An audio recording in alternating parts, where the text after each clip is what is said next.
नमस्कार दोस्तों, आप सभी लोगों का IVGS सेंटर में स्वागत है। मेरा नाम इंद्रभान। जो इस चैनल पर नया है कृपया सब्सक्राइब करें। आज का लेक्चर आधारित है दोस्तों सल्तनत काल के तुगलक वंश पर। क्या सल्तनत काल के तुगलक वंश पर। मध्यकालीन इतिहास को दो भागों में दोस्तों बांटा गया है। एक सल्तनत काल है, दूसरा मुगल काल। तो ये सल्तनत काल का दोस्तों ये सल्तनत काल के अंतर्गत तुगलक वंश आता है। तो सल्तनत काल में और कौन से वंश आते हैं, जैसे गुलाम वंश दोस्तों, गुलाम वंश, खिलजी वंश, तुगलक वंश, सैयद वंश और लोदी वंश। ये सारे वंश सल्तनत काल के क्या हैं, ये सारे वंश सल्तनत काल के अंतर्गत आते हैं। तो बात कर लेते हैं, स्टार्ट करते हैं इस लेक्चर को। तुगलक वंश। क्या तुगलक वंश दोस्तों, तो तुगलक वंश इसके पहले वाले लेक्चर में हमने पढ़ा था। क्या हमने बताया था कि खिलजी वंश का अंतिम शासक कौन था दोस्तों, खुसरो शाह। कौन? खिलजी वंश का अंतिम शासक खुसरो शाह था दोस्तों। ये इसे क्या निजामुद्दीन औलिया का समर्थन प्राप्त था। इसके साथ साथ में क्या, इसके साथ साथ में दोस्तों इसे जौना खां, जो आगे चल के मोहम्मद बिन तुगलक के नाम से शासक बनता है, उसका भी समर्थन प्राप्त था। तो जौना खां एक महत्वपूर्ण पद पे तैनात हो चुका था। और उसी समय में तुगलक वंश में दोस्तों गाजी बेग जो तुगलक था दोस्त,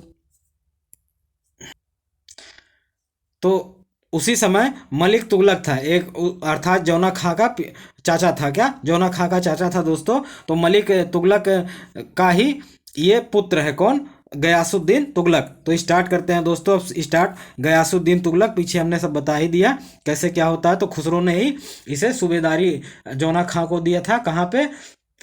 तो दोस्तों ये काशी वाला जो क्षेत्र है, यहाँ पे जौना खां को सूबेदारी प्राप्त या दिया गया था। अब स्टार्ट करते हैं इस लेक्चर को। तो गयासुद्दीन तुगलक वंश का ये संस्थापक है। कौन? गयासुद्दीन तुगलक। गयासुद्दीन का मूल नाम जो था गाजी तुगलक अथवा गाजी बेग तुगलक था दोस्तों। ठीक है। इब्न बतूता के अनुसार वह तुर्कों की कौराना शाखा से संबंधित था। तो इसे दोस्तों दिमाग में छाप लीजिए, ये एक तुर्क था। कौन?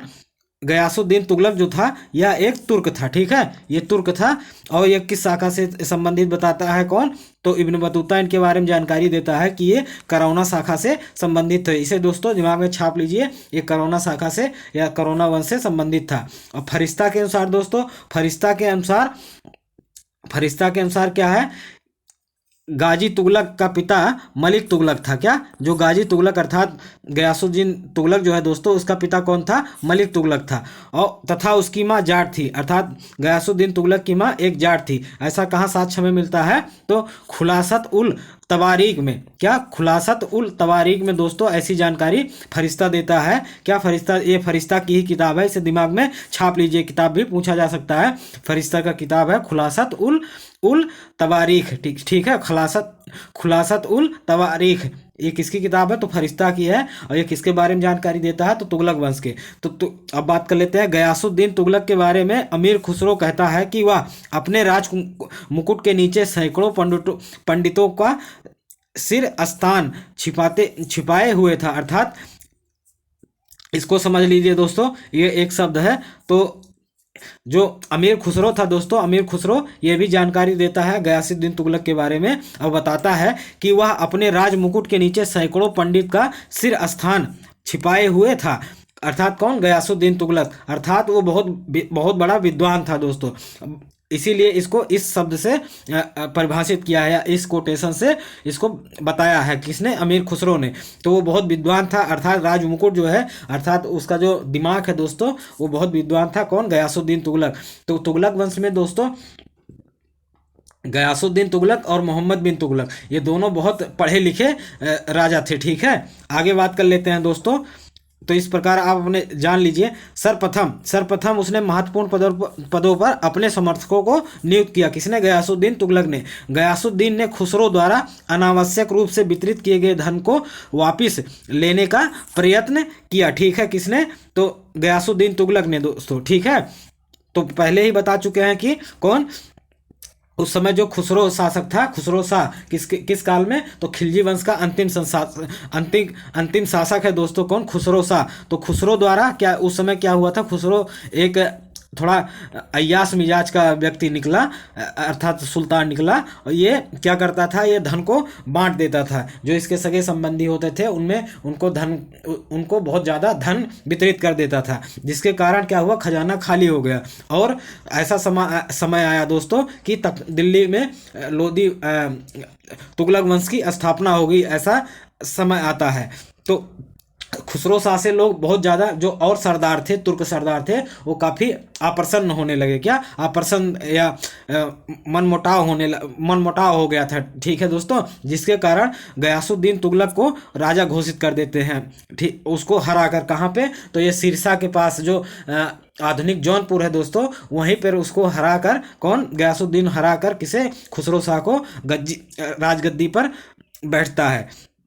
तो इसके द्वारा जो धन वापस किया गया था उसको ये वापस लेने का प्रयत्न करता है, और सभी लाभ भोगियों को, जिसमें निजामुद्दीन औलिया दोस्तों, निजामुद्दीन औलिया भी शामिल थे, को धन वापस करने को कहा। तो निजामुद्दीन औलिया, क्योंकि उस समय उसका राजनैतिक गुरु था या नैतिक गुरु था, किसका, खुसरो शाह का, उसे भी काफ़ी धन दे दिया था। तो जब सत्ता परिवर्तन हो गया, तुगलक वंश की स्थापना हो गई, तो गयासुद्दीन तुगलक उस धन को वापस लेना चाहा। इसी क्रम में वो निजामुद्दीन औलिया, कौन, निजामुद्दीन औलिया से भी धन वापस करने के लिए कहता है। इसी के चलते जब ये धन वापस मांगता है दोस्तों, तो क्या होता है कि जो सूफी संत थे, कौन, सूफी संत में विवाद हो जाता है। तो गयासुद्दीन ने औलिया को दंडित करना चाहा, परंतु उसे बंगाल अभियान पर निकलना पड़ा। अर्थात जैसे ही वो दंडित करना चाहा, अर्थात 2-4 दिन में सोचा कि अब हम दंडित कर देंगे निजामुद्दीन औलिया को, तो उसी समय क्या हुआ कि बंगाल अभियान पर इसे गयासुद्दीन को निकलना पड़ा। ठीक है, गयासुद्दीन बंगाल अभियान पे निकल गया। तो इसी के चलते इसी का पात्र, हास्य पात्र बनाते हुए, कौन, निजामुद्दीन औलिया क्या कहता है दोस्तों, किसे कहता है, तो औलिया को वह चेतावनी देता है कि उसे पुनः दिल्ली जब पहुंचेगा तो धन वापस मिलना चाहिए। ठीक है, कौन देता है, तो गयासुद्दीन तुगलक ऐसा उसे चेतावनी देके जाता है। तो इसी क्रम में उसी चेतावनी का जवाब देते हुए निजामुद्दीन औलिया क्या कहता है, अभी दिल्ली दूर है, हुनूज दिल्ली दूर अस्त। इसे क्या कहता है, हुनूज दिल्ली दूर अस्त दोस्तों। इसका अर्थ ये है कि दिल्ली अभी दूर है, तुम बंगाल हो और वहाँ से तुम दंडित करने के लिए सोच रहे हो, तो अभी जब दिल्ली आओगे तब बात होगी। ठीक है, ऐसा निजामुद्दीन औलिया कहता है। तो ये भी एग्जाम के दृष्टि से बहुत इंपॉर्टेंट है। आप दोस्तों कोई भी एग्जाम की तैयारी कर रहे हैं, चाहे वो आईएएस हो, पीसीएस हो, टीजीटी, पीजीटी, हिस्ट्री, कोई भी, नेट, जेआरएफ, दोस्तों आसानी से ये लेक्चर आप शुरू से लेकर अंत तक जरूर देखिए और पूरा दिमाग में दोस्तों छाप लीजिए। क्या पूरा छाप लेंगे ना, और जैसा हम बता रहे हैं उसी तरीके से क्वेश्चन आता है। और क्या होता है, क्वेश्चन कुछ तरीके से पूछा जाता है, जबकि एग्जाम किताबों में कुछ तरीके से लिखा गया है, या जो पढ़ा रहे हैं वो दूसरी तरीके से, वही लूसेंट, इन्हीं सभी को उपयोग करके पढ़ा रहे हैं। ये दोस्तों लूसेंट का उपयोग नहीं है, यहाँ पे किताबों का ये सार है। तो आगे बात करते हैं, शुरू से लेके इस वीडियो को अंत तक जरूर देखिए। तो राज्य की आर्थिक स्थिति, क्या आर्थिक स्थिति को ठीक करने के लिए उसने लगान व्यवस्था को पुनर्व्यवस्थित किया। अलाउद्दीन खिलजी के द्वारा लागू की गई भूमि लगान तथा बाजार व्यवस्था को त्याग देता है। कौन त्याग देता है दोस्तों, तो गयासुद्दीन तुगलक। क्यों, क्योंकि अलाउद्दीन खिलजी के समय में खुद मुकद्दम, चौधरी, इन सभी पदों को उसने न्यून कर दिया था, अर्थात इनके शक्तियों को कम कर दिया था। कौन, अलाउद्दीन खिलजी। तो वो क्या होता है, आगे चलकर जो खिलजी वंश का नाश भी कर देता है इसी गलत नीतियों के कारण। तो इसी नीति को दोस्तों कौन, गयासुद्दीन तुगलक क्या करता है, त्याग देता है, और बाजार व्यवस्था को भी त्याग देता है।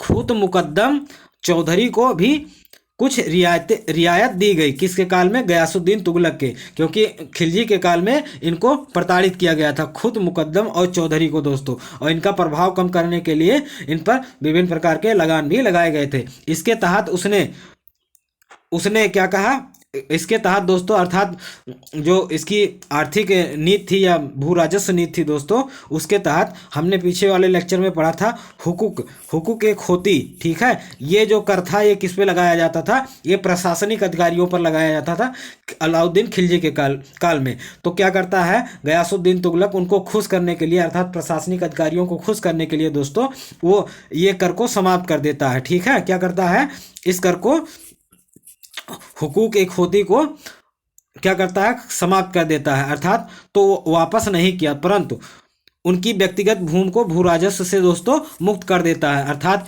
इसी जो भू राजस्व उन्हें दिया जाता था अधिकारियों को, वो कर मुक्त कर देता है, जिसके कारण हुकूक एक होती जो है दोस्तों कर ये समाप्त हो जाता है। आगे बात करते हैं, उसने अपने अर्थात गयासुद्दीन तुगलक जो था दोस्तों, वो जिस प्रकार से अभी हमने पीछे पढ़ा कि आर्थिक और बाजार व्यवस्था को त्याग देता है अलाउद्दीन खिलजी के काल का, और उसी और सैन्य व्यवस्था को भी सक्षम बनाता है। कैसे, आप पढ़ते हैं दोस्तों, देखते हैं अभी। तो उसने सैन्य क्षमता बनाए रखी। कौन? तो गयासुद्दीन तुगलक। वह व्यक्तिगत रूप से ध्यान देता था कि इक्तादार सैनिकों के वेतन में कटौती न करे, जबकि हमने पहले वाले लेक्चर में इसके पहले पढ़ा था दोस्तों, अलाउद्दीन खिलजी ने इक्ता व्यवस्था को चेंज कर दिया, अर्थात भू राजस्व व्यवस्था को उसने दोस्तों चेंज कर दिया, और चेंज करने के बाद उसने भूमि की पैमाइश करवाता है, और भूमि पैमाइश करने के बाद दोस्तों उस भूमि पैमाइश को क्या कहा गया एक शब्द में? वक्त। तो भूमि पैमाइश जब दोस्तों करवाता है तो उस भूमि पैमाइश को क्या कहता है? वफा ए बिस्वा कहता है। वफा का यहाँ पे अर्थ है दोस्तों फसल, और बिस्वा 1 बीघे में 20 बिस्वे उस समय बनाया गया, जिसे बिस्वा कहा गया। ठीक है, तो उसी के आधार पर लगान वहाँ पे क्या किया जाने लगा? निर्धारित किया जाने लगा। लेकिन जैसे तुगलक वंश की स्थापना होती है दोस्तों, उस गयासुद्दीन इस नीति को त्याग देता है, और त्यागने के बाद क्या करता है? वो इक्तादार अर्थात फिर से इक्ता प्रणाली को शुरू कर देता है। कौन? गयासुद्दीन तुगलक दोस्तों। तो और बात कर लेते हैं, उसने हुलिया तथा दाग प्रणाली को भी कठोरता से लागू किया, अर्थात जो अलाउद्दीन खिलजी के काल में हुलिया एवं दाग प्रणाली था उसे कठोरता से आगे भी जारी रखा। कौन? गयासुद्दीन तुगलक। हिंदुओं के प्रति गयासुद्दीन कठोर था। क्यों? क्योंकि अगर हम बात करें इसके पहले दोस्तों, जो खुसरो शाह था वो थोड़ा क्या था, वो धार्मिक नहीं था, इतना ज़्यादा कट्टर नहीं था, क्योंकि उस समय उसे सूफी संत का प्रभाव उसके ऊपर स्पष्ट रूप से दिखाई देता है, जिसके कारण जो मुस्लिम समाज था वो काफ़ी अप्रसन्न या असंतुष्ट होने लगा दोस्तों। जिसके कारण क्या होता है, जब गयासुद्दीन तुगलक शासक बनता है तो इसको उस नीति को पलट देता है, और मुस्लिम का रक्षक बनने अर्थात मुस्लिमों का समर्थन प्राप्त करने के लिए वो धर्म का सहारा लेता है गयासुद्दीन तुगलक। और क्या होता है दोस्तों,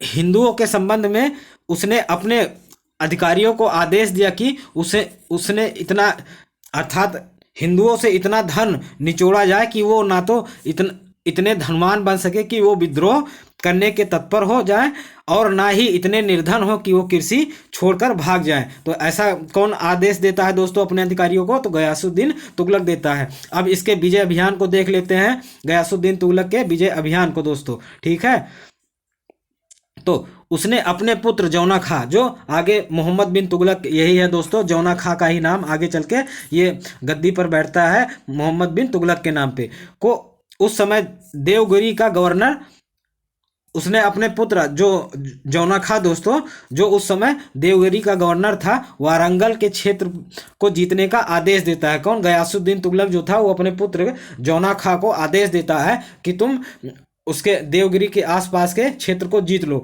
तो वारंगल जो क्षेत्र है दोस्तों, ये अभी आधुनिक में तेलंगाना में ये स्थित है। जीतने का आदेश देता है, और जौना खां ने 1323 ईस्वी में वारंगल पर हमला किया, हालांकि उसे सफलता नहीं मिलती है। क्यों नहीं मिलती है दोस्तों? क्योंकि उसी समय अफवाह फैल जाता है कि गयासुद्दीन की मृत्यु हो गई, अतः वह दिल्ली वापस चला आता है। कौन? जौना खां। 1324 ईस्वी में, क्या 1324 ईस्वी में, अर्थात 1 साल बाद फिर क्या होता है, दोबारा हमला करता है तथा वारंगल को जीतकर साम्राज्य में मिला लेता है। उसने वारंगल का नाम सुल्तानपुर रख दिया। किसने? तो जौना खां ने दोस्तों वारंगल का नाम परिवर्तित कर दिया और सुल्तानपुर नाम रख दिया। ठीक है, ये किसके काल में ये घटना घटित होती है? तो गयासुद्दीन तुगलक के काल में घटित होती है घटना। और बात कर लेते हैं गयासुद्दीन तुगलक के बारे में थोड़ा सा। तो गयासुद्दीन तुगलक स्वयं 1324 ईस्वी में बंगाल अभियान पर गया, दक्षिण एवं पूर्वी बंगाल को दिल्ली राज्य में सम्मिलित कर लिया।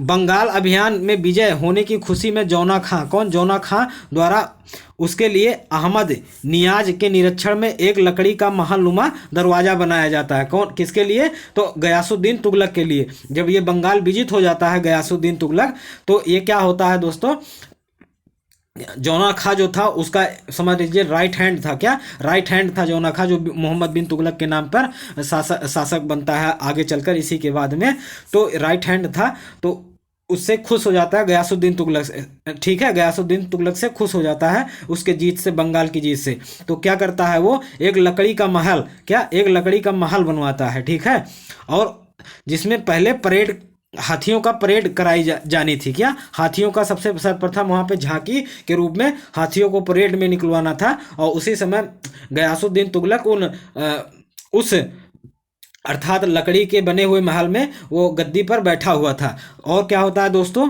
आगे चलकर, तो जब जैसे ही हाथियों की परेड के दौरान हड़कंप या भगदड़ मच जाती है, जिसकी वजह से दोस्तों क्या होता है, लकड़ी का जो नवनिर्मित महल होता है वो ढह जाता है, जिसमें दबकर गयासुद्दीन तुगलक की मौत हो जाती है। क्या, गयासुद्दीन तुगलक की मृत्यु हो गई।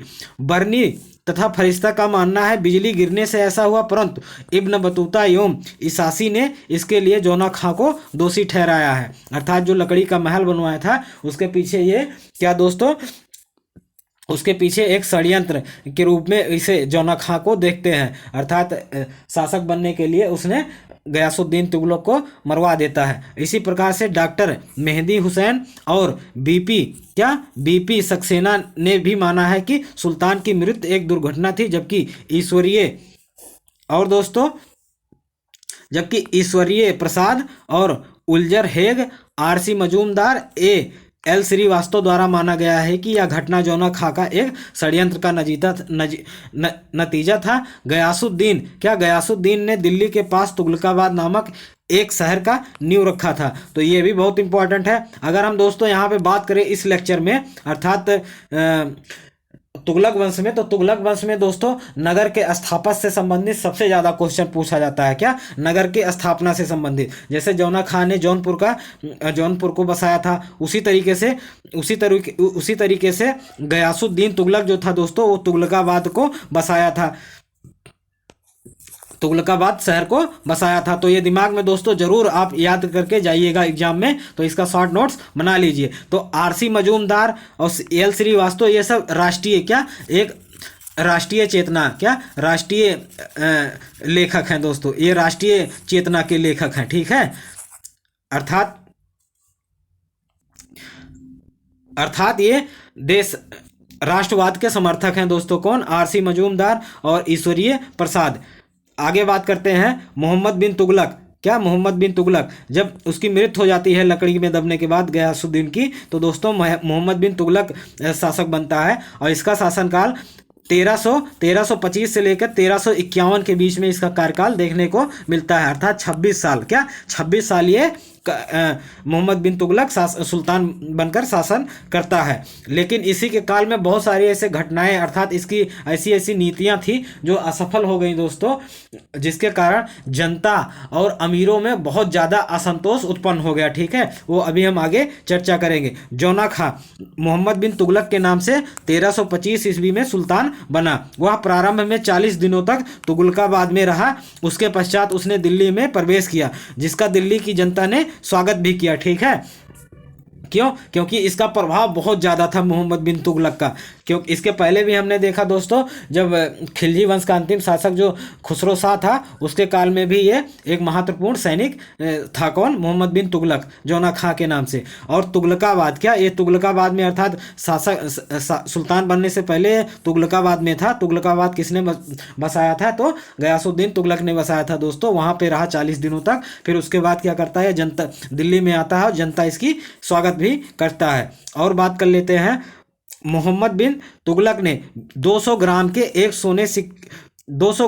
एक सोने का सिक्का चलाता है दोस्तों, 200 ग्राम का, ठीक है, 200 ग्राम का, ये 7 नहीं है दोस्तों, गलत है थोड़ा। जिसे इब्न बतूता ने दीनार कहा है। क्या दीनार कहता है? क्या जो सोने के सिक्का मोहम्मद बिन तुगलक ने चलाया था सोने को, उस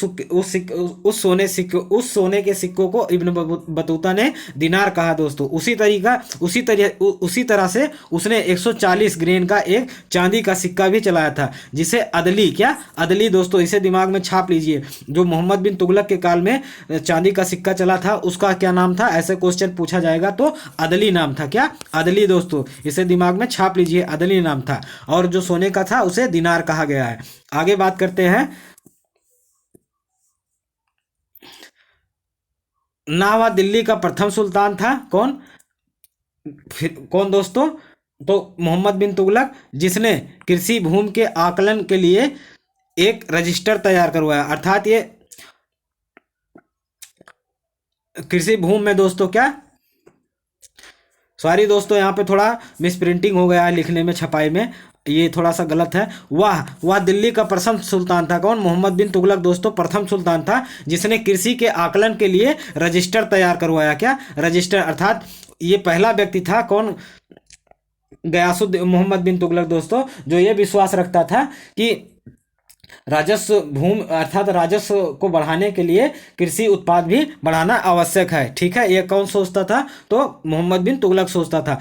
इसी सोच के चलते दोस्तों वो कृषि भूमि के आकलन के लिए रजिस्टर को तैयार करवाता है। मोहम्मद बिन तुगलक ने 1326 से लेकर 1335 के मध्य कई प्रशासनिक प्रयोग किए। जैसे अभी थोड़ा सा हम देखते हैं दोस्तों, फरिश्ता, इब्न बतूता और मलिक उल अबसार के लेखक अल उमरी और आगे मेहदी हुसैन के लेखन में उसे प्रशासनिक प्रयोगों पर प्रकाश पड़ता है। तो इतने लेखक हैं दोस्तों, बर्नी, फरिश्ता, इब्न बतूता और अली उमर, मेहदी हुसैन, ये सब बताते हैं कि अपने किताबों के माध्यम से कि इन्होंने बहुत ज़्यादा, अर्थात मोहम्मद बिन तुगलक ने प्रशासनिक बहुत ज़्यादा प्रयोग किया है। ठीक है, ऐसा साक्ष्य हमें इन्हीं की किताबों में देखने को मिलता है। आगे बात कर लेते हैं दोस्तों,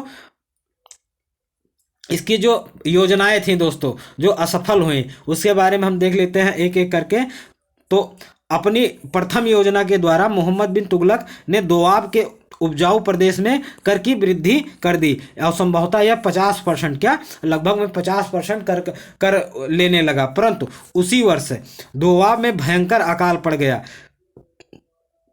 अर्थात दोस्तों जब ये अपनी नीतियों को लागू करने लगा तो प्रकृति भी ने इसका साथ नहीं दिया। ठीक है, मोहम्मद बिन तुगलक का। और उसी समय क्या हुआ, जब ये नीति बनाता है कि 50% हम राजस्व वसूली करेंगे किसानों से, तो भयंकर अकाल पड़ जाता है जिससे पैदावार प्रभावित हो जाती है। ठीक है, तुगलक के अधिकारियों द्वारा जबरन कर वसूलने से उस क्षेत्र में विद्रोह भी हो गया। ठीक है, अर्थात दोआब में दोस्तों क्या हो जाता है, विद्रोह भी उत्पन्न होने लगा, जिससे तुगलक की यह योजना असफल रही। कौन दोस्तों? भू राजस्व को बढ़ाना, जो कृषि उसने नीति बनाई थी वो असफल हो जाता है। और बात कर लेते हैं, मोहम्मद तुगलक ने कृषि के विकास के लिए दीवान, क्या यहाँ पे दीवान है दोस्तों, क्या यहाँ पे दीवान है, दीवान ए अमीर को ही, क्या ये थोड़ा सा मिस प्रिंटिंग है लिखने में, दीवान ए अमीर को ही नामक एक नवीन विभाग की स्थापना करता है। कौन दोस्तों? तो मोहम्मद बिन तुगलक। इसे दिमाग में छाप लीजिए, एग्जाम में बहुत पूछा गया है, बहुत बार पूछा गया है। ठीक है, ये बारात का दूल्हा है दीवान, यहाँ पे दोस्तों दीवान लिखा गया। क्या दीवान ए अमीर को ही कहा जाता, क्या दीवान ए अमीर को ही तो दीवान ए अमीर को ही किस विभाग से संबंधित था दोस्तों? तो ये संबंधित था कृषि विभाग से। क्या कृषि विभाग से। सरकारी कर्मचारियों के भ्रष्टाचार, किसानों की उदासीनता और भूमि का अच्छा न होना इत्यादि कारणों से कृषि उन्नत संबंधी अपनी योजनाओं को 3 वर्ष पश्चात वो क्या किया दोस्तों, समाप्त कर दिया। कौन? तो मोहम्मद बिन तुगलक। अर्थात उसकी योजनाएं असफल रही कृषि के क्षेत्र में जो वो प्रयोग करता है। मोहम्मद बिन तुगलक ने किसानों को बहुत कम ब्याज पर ऋण, जिसे ऋण को क्या कहा गया है, सोनथर दोस्तों, इसे दिमाग में छाप लीजिए, ये सही है, सोनथर, क्या सोनथर उपलब्ध करवाया। जो कम, ये क्वेश्चन ऐसे प्रकार से पूछा जाएगा, क्या पूछेगा क्वेश्चन दोस्तों कि जो मोहम्मद बिन तुगलक के काल में, क्या मोहम्मद बिन तुगलक के काल में जो कृषि को ब्याज, ऋण पर ब्याज दिया जाता था उसे क्या कहते थे, तो सोनथर कहते थे। क्या सोनथर कहते थे। ठीक है, उपलब्ध करवाया। आगे बात करते हैं तुगलक।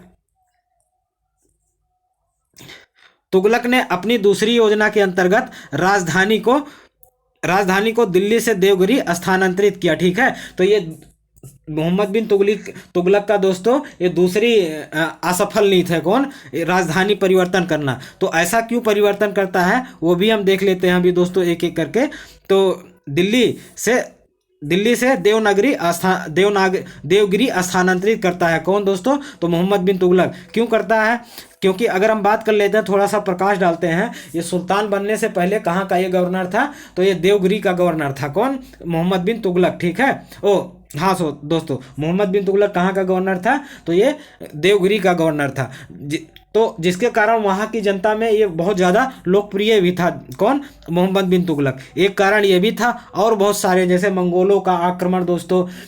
इसके साथ साथ में अभी हम देखते हैं सारे कारणों को और बात कर लेते हैं। देवगिरी को कुवत्तुल इस्लाम भी कहा गया है। क्या? देवगिरी को क्या कहा गया है दोस्तों? कुवत्तुल इस्लाम भी कहा गया है। इसे दिमाग में छाप लीजिए। सुल्तान कुतुबुद्दीन मुबारक खिलजी ने देवगिरी का नाम कुतुबाबाद रखा था, लेकिन क्या रखा था दोस्तों? कुतुबाबाद रखा था, और मोहम्मद बिन तुगलक ने इसका नाम बदलकर दौलताबाद कर दिया था। तो ये देखिए दोस्तों कैसे नामों का चेंज हो रहा है, कैसे किस प्रकार से नाम चेंज हो रहे हैं। जैसे हमारे योगी सरकार में दोस्तों नाम जब चेंज होता है तो लोग जो हैं उसका काफ़ी लोग विरोध भी करते हैं। तो विरोध जो है उनका विरोध करना, जैसे दोस्तों अयोध्या, पहले फैजाबाद इसका नाम था, फिर इसके बाद इसका नाम योगी सरकार ने अयोध्या रख दिया। ठीक है, तो जो लोग इसका विरोध करते हैं, अर्थात इस नीति का नाम बदलने का दोस्तों, जिला का, तो वो गलत तरीके से इसका विरोध या गलत आधार या तर्क पर इसका विरोध करते हैं। क्योंकि जो योगी सरकार में ये चेंज हो रहा है दोस्तों, वो प्राचीन संस्कृत को अपनाने के लिए दोस्तों ऐसा किया जा रहा है। ठीक है, तो प्राचीन संस्कृत में जैसे महाजनपद काल में कौशल को अयोध्या के नाम से जाना जाता था दोस्तों।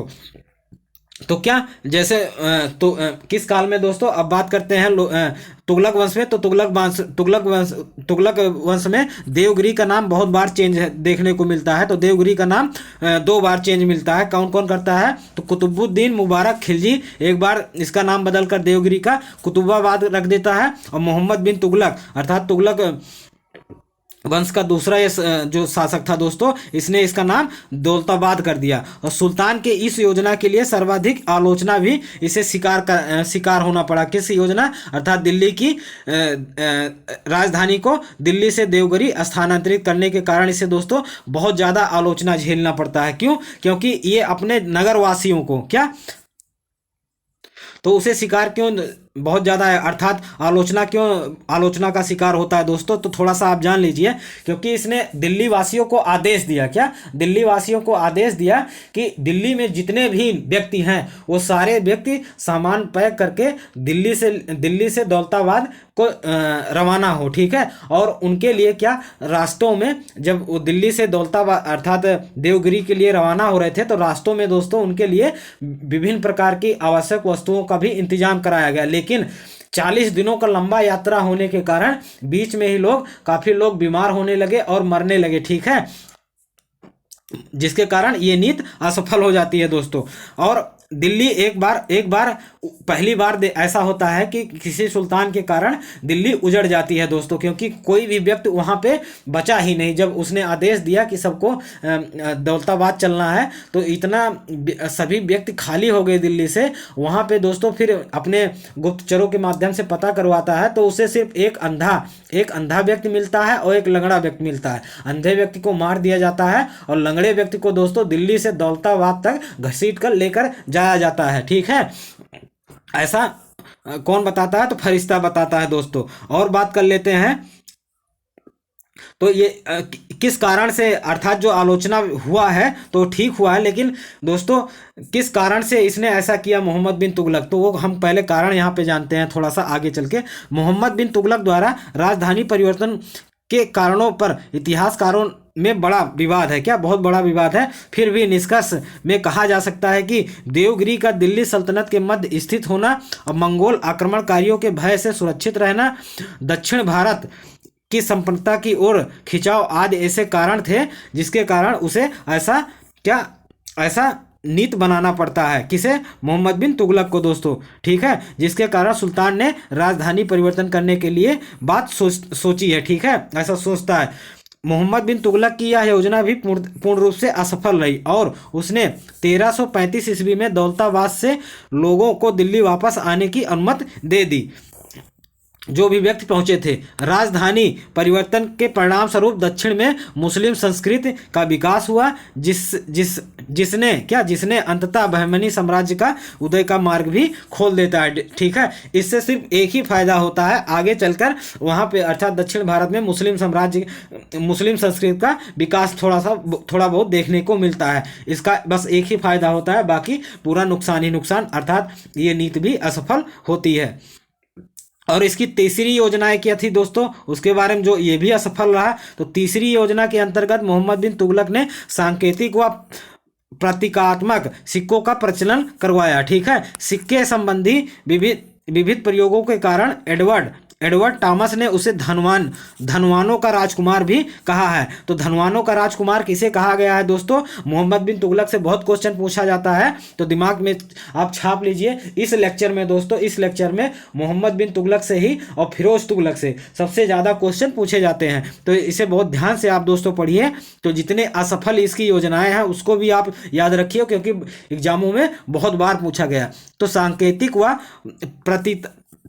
प्रतीकात्मक सिक्कों पर का प्रचलन करवाया। सिक्के संबंधी विविध प्रयोगों के कारण जो एडवर्ड महोदय उन्होंने क्या कहा मोहम्मद बिन तुगलक को? धनवान का राजकुमार। और मोहम्मद बिन तुगलक ने दो कानी नामक सिक्के का प्रचलन करवाया दोस्तों, इसे भी दिमाग में आप छाप लीजिए। दो कानी सिक्के का प्रयोग किसने करवाया था? तो मोहम्मद बिन तुगलक ने करवाया था।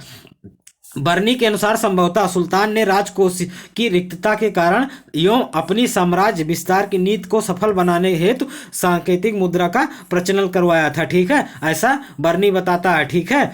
लेकिन यह भी क्या होता है? असफल हो जाता है। कैसे? तो अभी बात करते हैं। सांकेतिक मुद्रा के अंतर्गत सुल्तान ने संभवतः पीतल, ये फरिश्ता बताता है कि पीतल चलवाया है, जबकि तांबा बताता है कौन? तो बर्नी ने, ठीक है, ये बर्नी के अनुसार धातुओं के सिक्के चलवाए, जिसका मूल्य चांदी के रुपए टका के बराबर होता था। अर्थात जो उसने सांकेतिक मुद्रा चलवाया, कौन?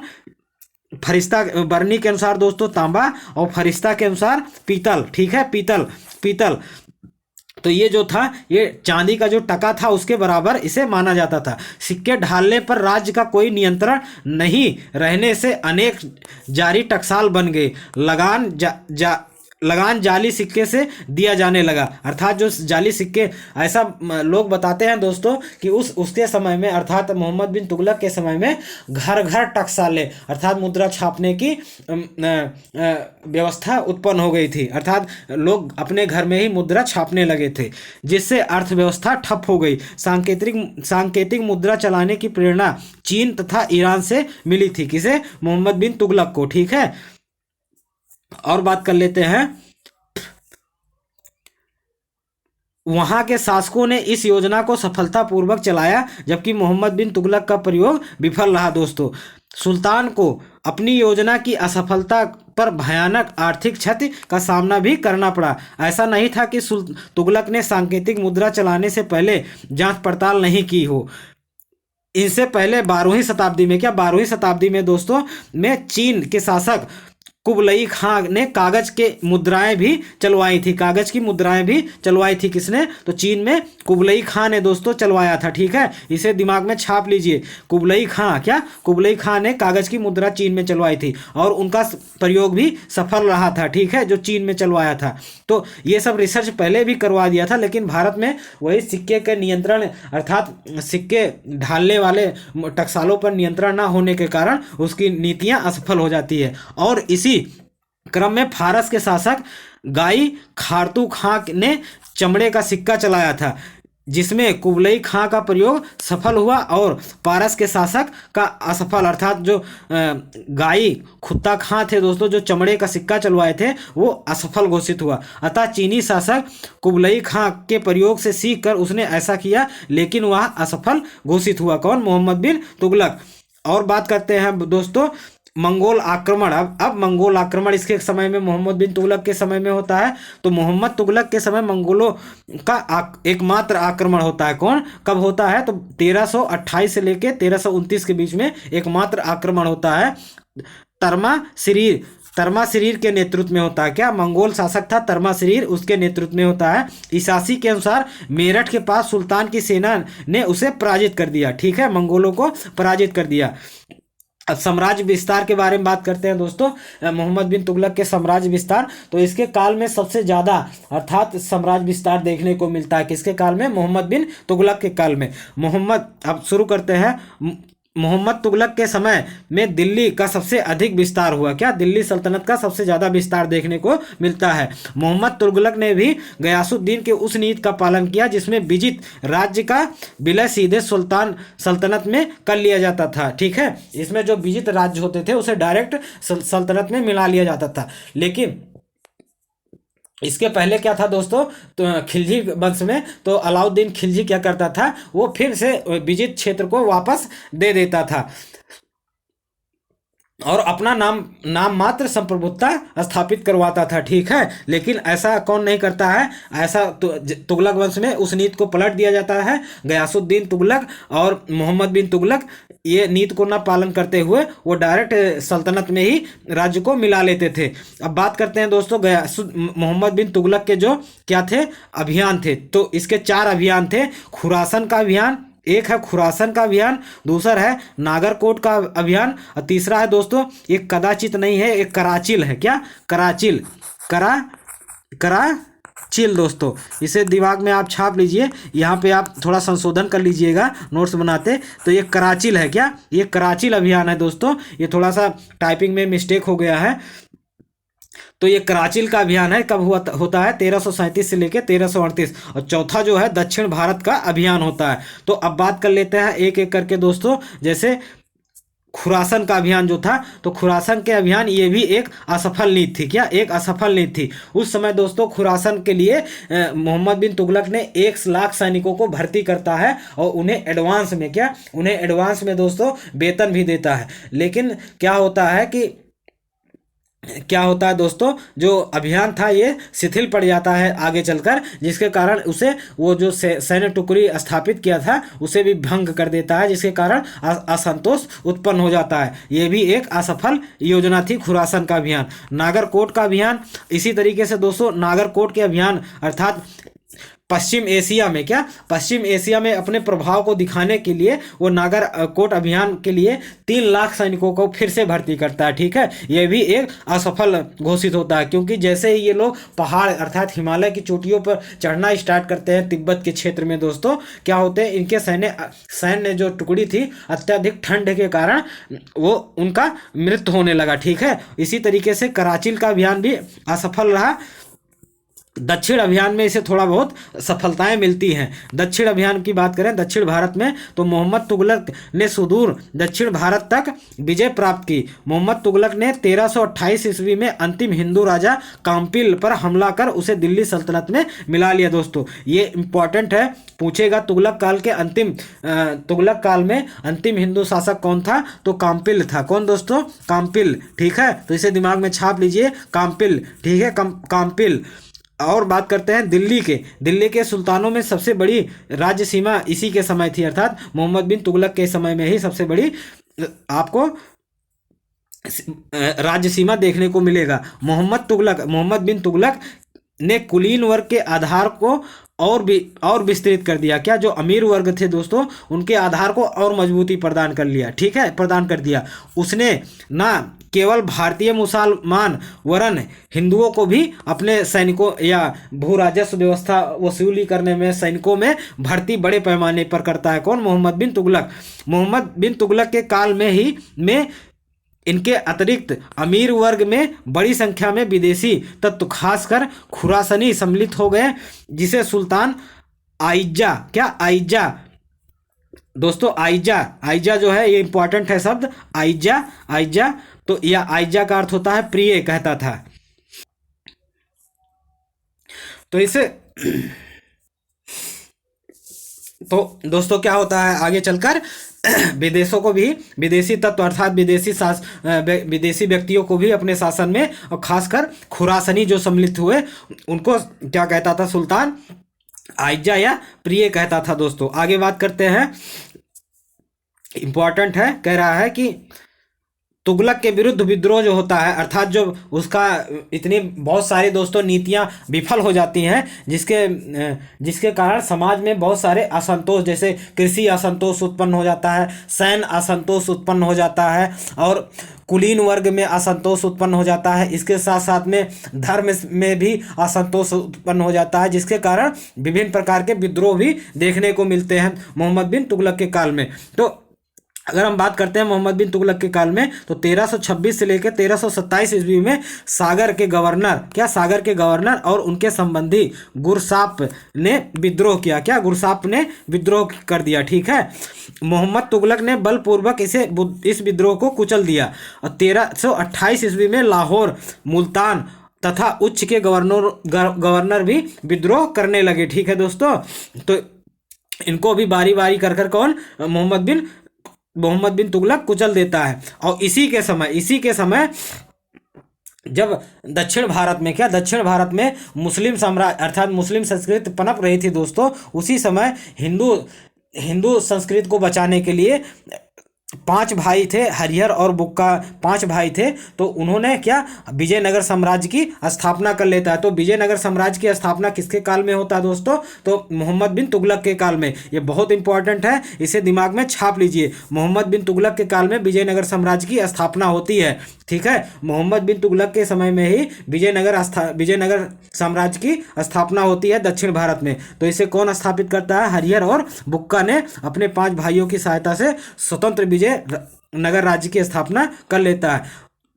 1338 में अर्थात 2 साल बाद बंगाल के गवर्नर फरुखुद्दीन मुबारक शाह ने बंगाल राज्य को स्वतंत्र घोषित कर दिया। ठीक है, अब बात करते हैं दोस्तों, बदायूनी ने लिखा कि सुल्तान को उसकी प्रजा से तथा प्रजा को उसके सुल्तान से मुक्ति मिल गई। अर्थात जब दोस्तों ये मर गया, कौन, मोहम्मद बिन तुगलक की जब मृत्यु हो गई, तो बदायूनी क्या लिखता है, अर्थात 1351 में दोस्तों इसकी मृत्यु हो जाती है, किसकी, तो मोहम्मद बिन तुगलक की। तो उसी समय बदायूनी अपने किताब में क्या लिखता है, बदायूनी लिखता है कि सुल्तान को उसकी प्रजा से और तथा प्रजा को अपने सुल्तान से मुक्ति मिल गया। ठीक है, ऐसा बदायूनी लिखता है। तो ये भी कोटेशन जो है दोस्तों, इसे दिमाग में छाप लीजिए, क्या इस कोटेशन को भी, ये कोटेशन भी आ सकता है। ये किसके लिए प्रयोग किया है बदायूनी ने दोस्तों, तो किसके लिए, मोहम्मद बिन तुगलक के लिए प्रयोग किया है। और इसी क्रम में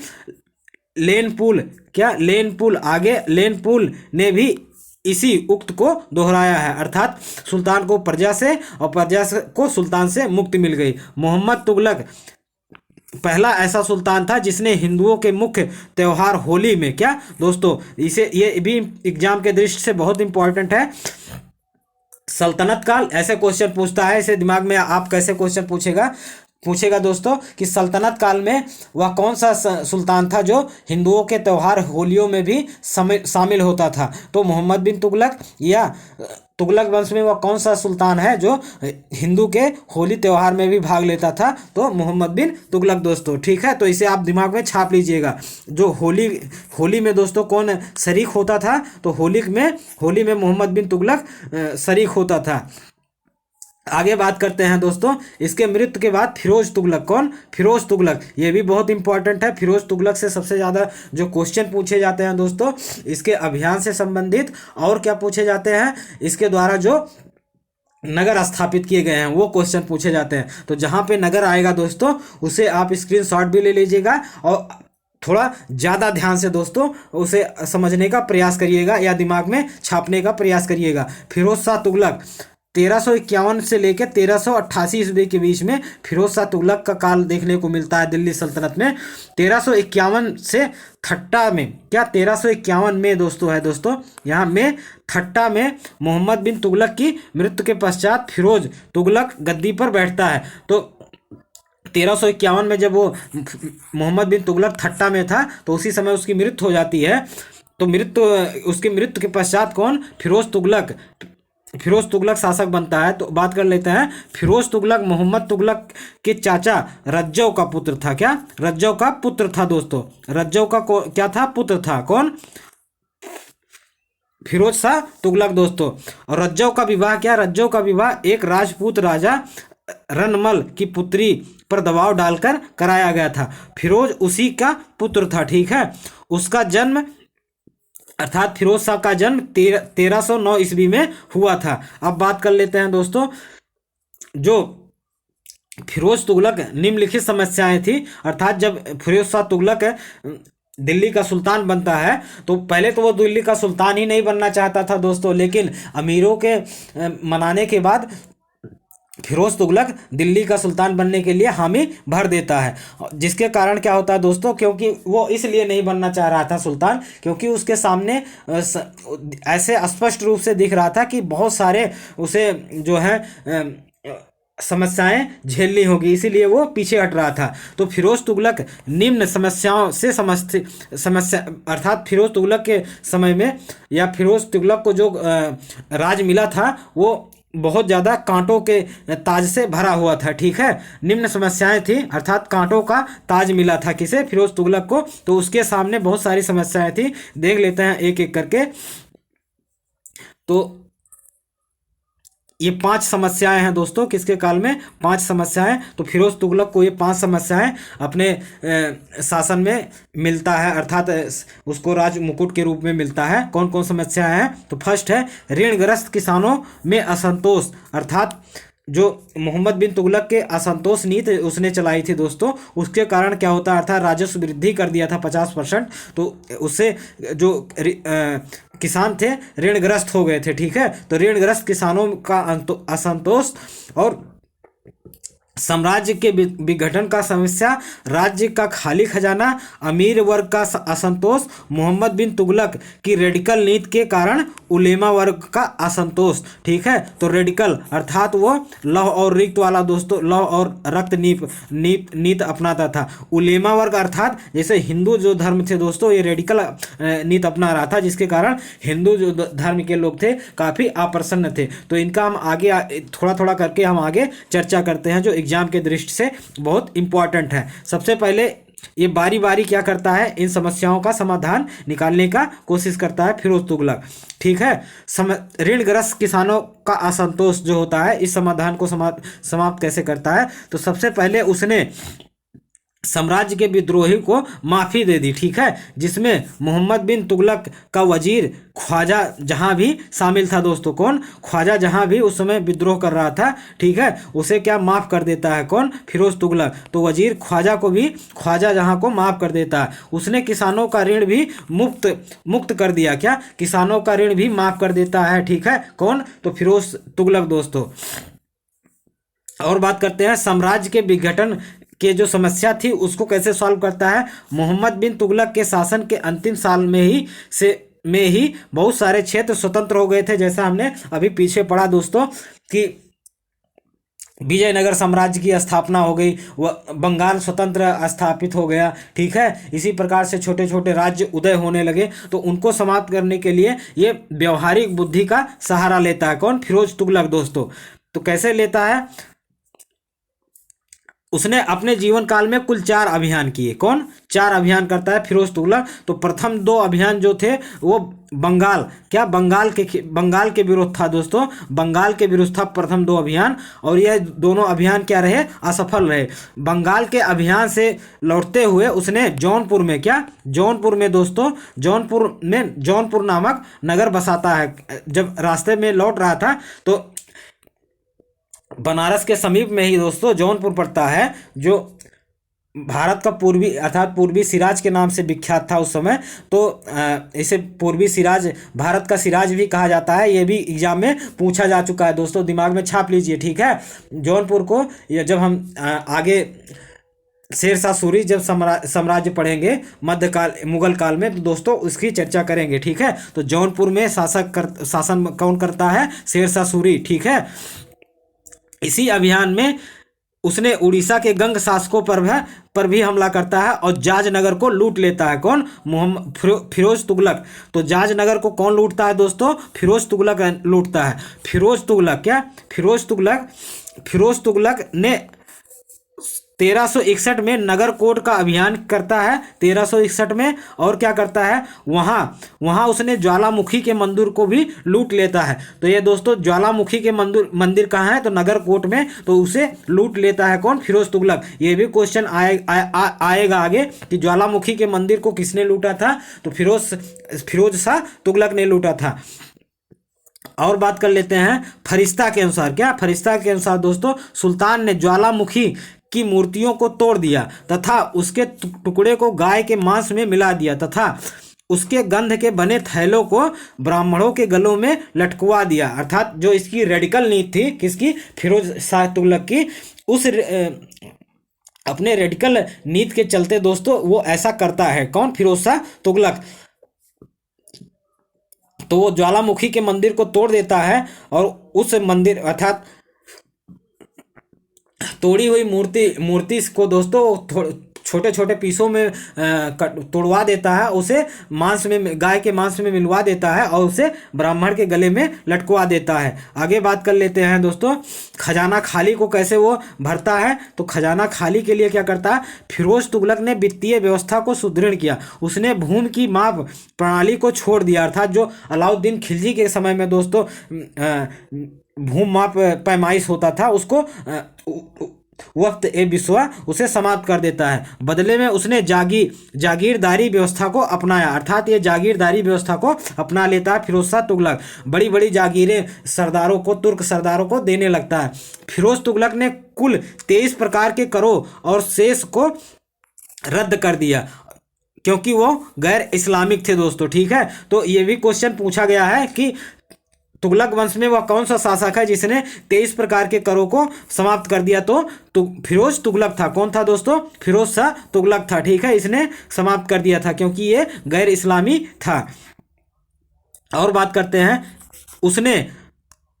उसके बदले में उसने 4 प्रकार के कर निर्धारित किए जो शरीयत के अनुकूल थे। अर्थात ये धर्म के अनुसार दोस्तों दिल्ली सल्तनत को चला रहा था। ये 4 प्रकार के कर थे। कौन कौन? जजिया कर, जकात कर, खराज कर और खस्म कर। इसमें जो खस्म कर है दोस्तों, खस्म कर ये युद्ध में लूटा गया जो माल होता था उसका 4/5 भाग दोस्तों ये कौन लेता था? तो फिरोज शाह तुगलक लेता था। 1/5 भाग उस सैनिकों में बांट देता था। खराज जो कर है दोस्तों, खराज ये किसानों पर लगाया जाता था। किसानों के भू राजस्व पर खराज कर वसूला जाता था। जजिया कर ये गैर मुस्लिमों पर लगाया जाता था, अर्थात हिंदू ब्राह्मण में लगाया जाता था। जकात कर जो दोस्तों है ये किससे संबंधित है? ये मुस्लिम कर से संबंधित है। तो जकात कर ये मुस्लिम धर्म से संबंधित है, मुस्लिम लोगों पर लगाया जाता था। जजिया कर जो है दोस्तों ये हिंदू धर्म से संबंधित है, ये हिंदुओं पर लगाया जाता था।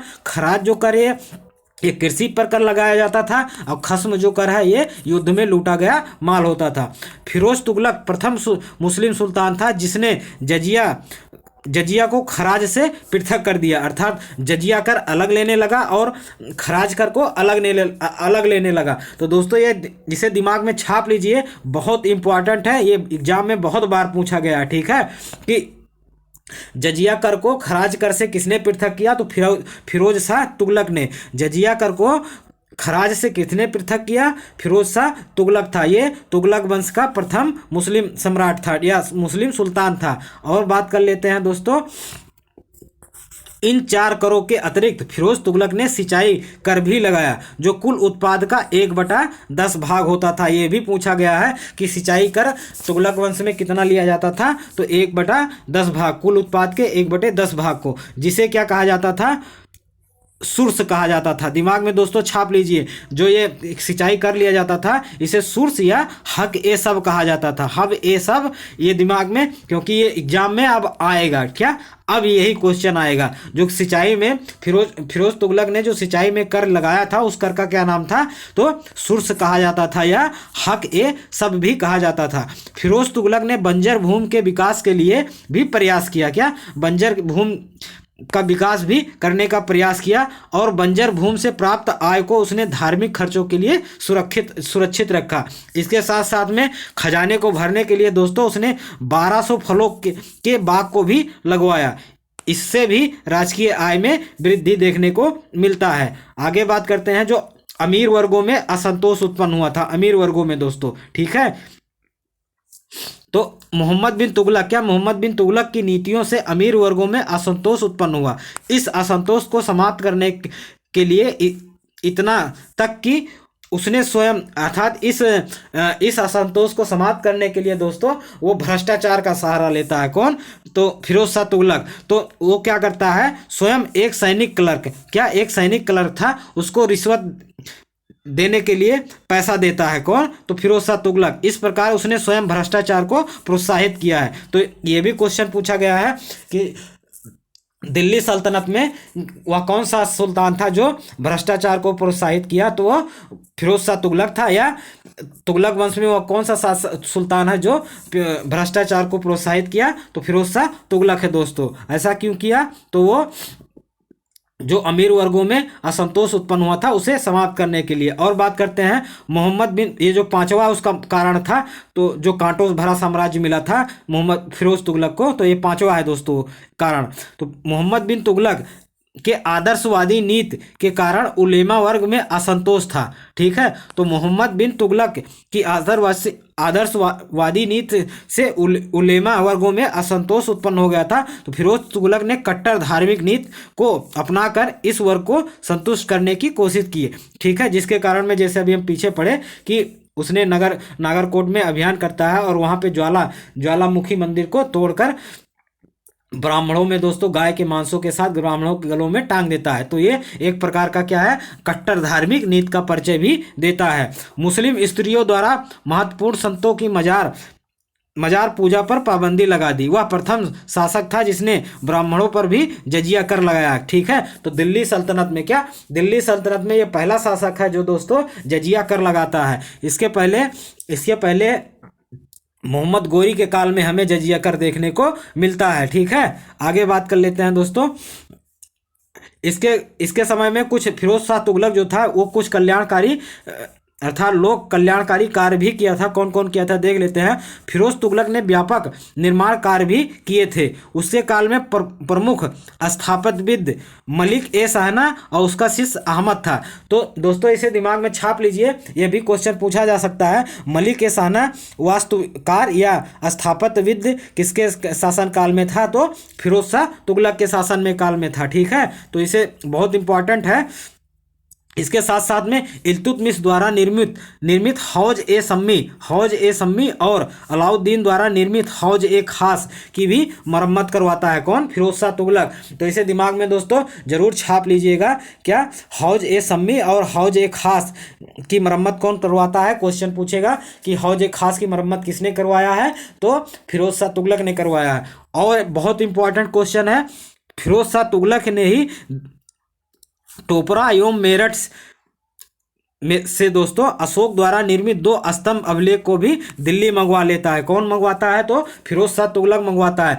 टोपरा और मेरठ से दोस्तों अशोक का स्तंभ लेख को कौन मंगवाता है? तो फिरोज शाह मंगवाता है। उसने कुछ नए नगरों को भी बसाया। कौन कौन नए नगर हैं? ये भी बहुत एग्जाम में पूछा गया है दोस्तों, तो इसे आप दिमाग में जरूर छाप के जाइएगा एग्जाम किसी भी कंपटीशन को देने के लिए। अगर आप यूपी SSC की तैयारी कर रहे हैं तो इसका समझ लीजिए पेट क्वेश्चन है दोस्तों।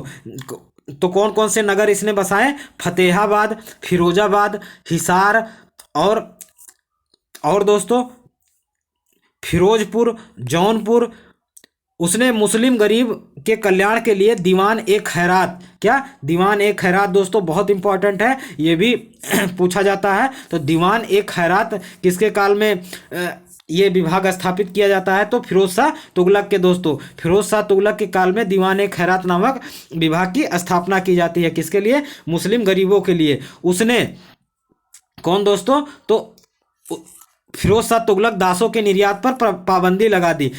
अगर हम बात करें दासों के बारे में दोस्तों, सबसे ज्यादा दास जो है फिरोज शाह तुगलक काल में देखने को मिलते हैं। उसके समय दासों की संख्या 1,80,000 तक पहुंच चुका था। क्या? 1,80,000 दास हो गए थे। फिरोज तुगलक की तुष्टीकरण नीति अंत में साम्राज्य के विघटन के लिए जिम्मेदार हो गया। 1388 ईस्वी में फिरोज तुगलक की मृत्यु हो गई और उसका उत्तराधिकारी कौन होता है? तुगलक शाह होता है दोस्तों, ठीक है। और तुगलक शाह को मारकर फिर आगे नए वंश की स्थापना हो जाती है। इसी के साथ दोस्तों ये लेक्चर समाप्त होता है। नमस्कार, जय हिंद।